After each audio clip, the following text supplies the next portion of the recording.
Hey guys, welcome back. We actually have a different setup today. I've decided to do this video on my bed because I thought it'd be a little bit cozy for us to have a writing chat. If you don't know, I do a lot of different videos on different subjects, but one thing that I am passionate about is writing. Now, I've been working on a couple of different projects, writing different books and different plots and different stories, and I had the struggle recently of wanting to start a new project but not knowing what to do. So I was really struggling on idea generating really and how to come up with ideas initially. So I combated this a variety of different ways, and I thought I would come on here and share with you guys what I did personally that got me out of this, and to help you guys and to give you the same advice that I kind of took to help you guys get out of your writing slump. So I've actually wrote down all of the ideas that I have in this little book. So just for you guys, I have wrote down all of these ideas and we're going to go through them. So I have 6 ideas on ways to generate ideas and plot lines for books. If you're just like me and you like writing books, maybe you want to write a fantasy or a sci-fi or an action or a romance, but you just don't know where to start, I have 6 tips for you. So to get straight into it, we're going to go with tip number 1, which is music. Now, I know a lot of people say, listen to music, but genuinely, listen to music. So a lot of music that I listen to, I'm kind of a visual listener. So when I'm listening to a song that I really like or resonate with, it makes me envision something in my head. So maybe it's a scene that I've seen from a show. For example, it's a scene between 2 characters, maybe it's an emotional song, and that scene could play in my head while that song is playing. A lot of the time it's original characters and original scenes that come to my head while listening to songs, and I'm thinking, oh, maybe this is happening while this part is playing, maybe this is happening. And it's such a good way to like inspire creation, because it's just so inspiring, I suppose. I know I just use that word, but yeah, it is really inspiring. For example, say you are listening to Billie Eilish's Happier Than Ever, which is a song that's just come to my head right now off the bat, because it's very interesting to me to listen to, because obviously it starts very slow for a majority of the song until the beat drops, and that is obviously kind of a turning point in the whole song. If you see where I'm going with this, stick with me. So you could kind of have this storyline progressing in the same way that the song does in your head, where, you know, there's kind of just this mellow atmosphere until there's one moment where the beat drops and maybe your character drops to their knees and sees her friend killed, or maybe the beat drops when she realizes she's been betrayed or something like that. So like, these songs and these moments in songs can generate such unique and special ideas that you can fit into your own story, and you could even create a story around. I think that's such a good example because it's very thought-provoking, that song, I think, and I think a lot of people would be able to come up with their own kind of ideas for what happens and all sort of stuff like that. So listening to music is definitely my first tip because it really just inspires you to create such great media. My second tip for getting inspired is Pinterest.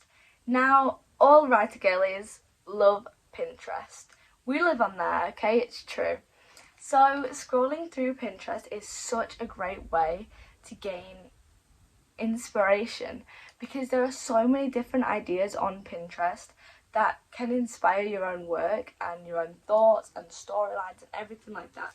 So anything that you want on Pinterest, just search keywords. So certain keywords, just type fantasy or sci-fi or romance, stuff like that. Searching the genre into Pinterest is a very good idea because you get all sorts. You're not character specific, you're not setting specific or prompt specific. It will come up with a variety of different things that can trigger certain ideas in your head. Say you see a fantasy character that you like and you're like, oh, I love this about them. I'm gonna incorporate this in my story. I'm gonna write a story about that. say there is a setting and you're like, oh, maybe this idea can happen in this setting with this character. Do you see where I'm going? So one photo can kind of trigger a domino effect of kind of ideas in your head. Especially as creatives, I feel like we have a lot of dormant ideas that don't get brought out until they're triggered by certain things. So going on Pinterest is such an amazing way. Going on Pinterest is actually what fueled my own fantasy project that I'm working on at the moment.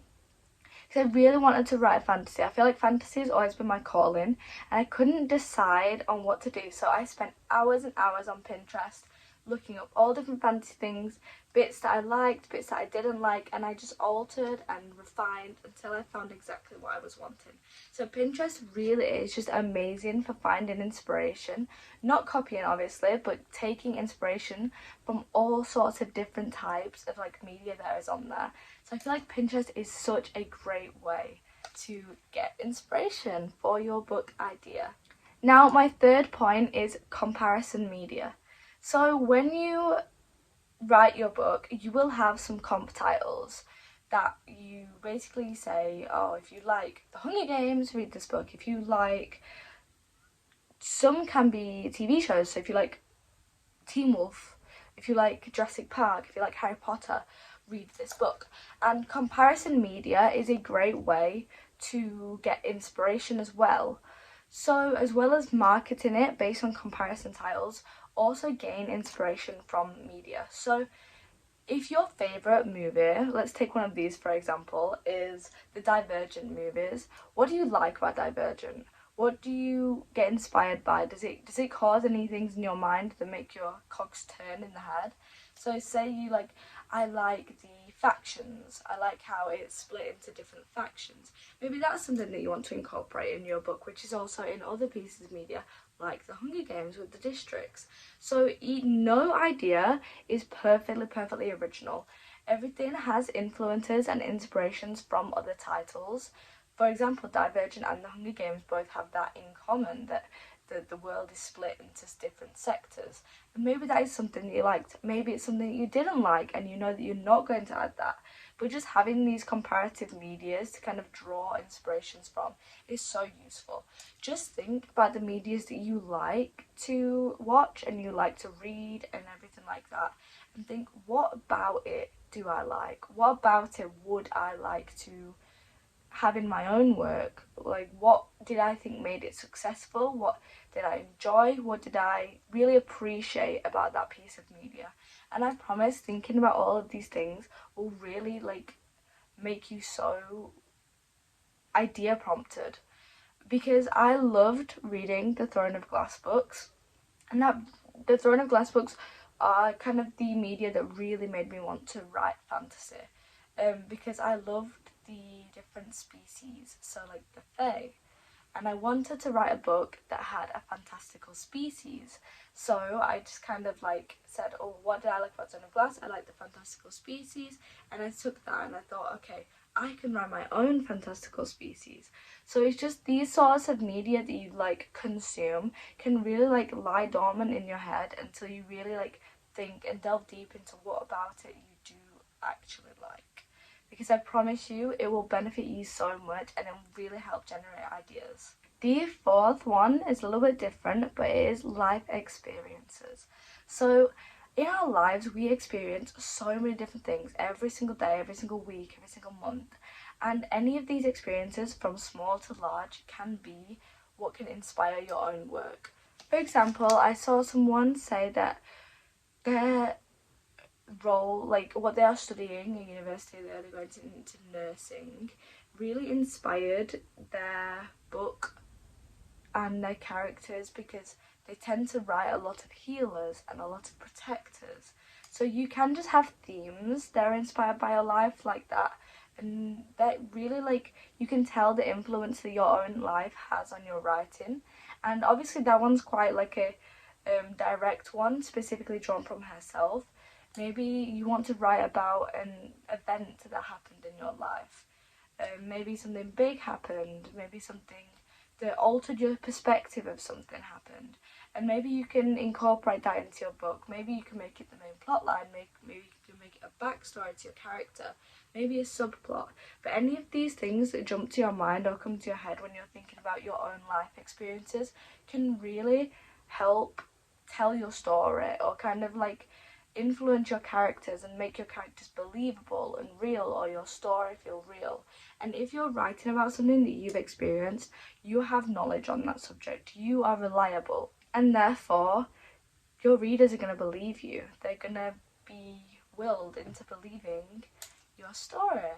And therefore, obviously, maybe negative experiences, maybe positive ones, any experiences that you want to channel from your life into your writing is a good way to like combat these events in a way. If you want to face these life experiences head on, you can do that. If you want to kind of maybe write your own ending to anything that's happened in your life, or if you just want to kind of take personal inspirations of what you enjoy doing and you as a person and channel that through your characters, then that is such a great way to come up with new things that are definitely personal to you and that you maybe do less research on because you have prior knowledge, if you know what I mean. It's kind of a different one because not everybody sees like life experiences in the same way. Not everybody has these big life experiences, but even small ones, any part of your life, about your daily life or anything like that, really can inspire stories and characters and things like that. My fifth tip for you guys is to watch YouTube authors. So something that I started doing recently is I would find authors that I liked their projects and I liked their videos on YouTube. For example, I've been watching Anna New for a while now. Every time I go to the gym, I pop on a video of hers or one of her podcast episodes and I just listen to what she has to say, because I feel like all of these other like authors can inspire each other. Even just listening to the success people have had in generating their own world building, creating characters, writing stories, it's inspiring. And it's inspiring to listen to. It's motivational, definitely. Because I watch these videos and I listen to these videos and I'm thinking, I want to do this, I'm gonna do this. There's no lack of motivation there when you listen. And as well, listening to their tips and advice. Some of the YouTubers that I've seen give advice how to generate ideas, how to world build, how to create magical systems, how to create compelling characters, how to stray from stereotypes, all of these different things. Any of these kind of like tips can prompt ideas in your head. Say they're talking about how to create a non-typical female main character, and you hear an idea that you like and you think, well, wouldn't it be cool if she did this and this, and wouldn't it be cool if I put that there and there and there?